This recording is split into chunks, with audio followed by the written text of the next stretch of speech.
Right now, it's terrible. Dr. Vijay Yeldandi is a doctor at UIC, now in Hyderabad, India, supporting the fight against COVID. Right now, they've got so many patients waiting to be admitted to the hospital that the only way they can admit the next patient is if somebody dies and a bed opens up. Speaking via Zoom, the infectious disease specialist, who is also a member of the Chicago Medical Society, says people there are gasping for breath without enough oxygen.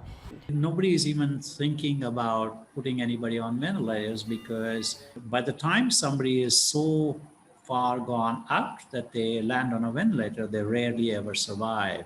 So right now they're struggling to simply get people to get some oxygen. But hospitals can't get piping and tubing installed in time. Dr. Yeldandi says in addition to the need for oxygen, India needs more trained people and more hospital beds. He's also with a group called Share India, supported in part by the CDC, fanning out in communities to test the oxygen levels of people with COVID. We need to rapidly identify people at an earlier stage of illness where perhaps something like dexamethasone may retard their progression. But the Chicago doctor says the future right now is grim. It's going to get a lot worse before we think that we have anywhere near the ability to withstand what this is doing to us, to our society.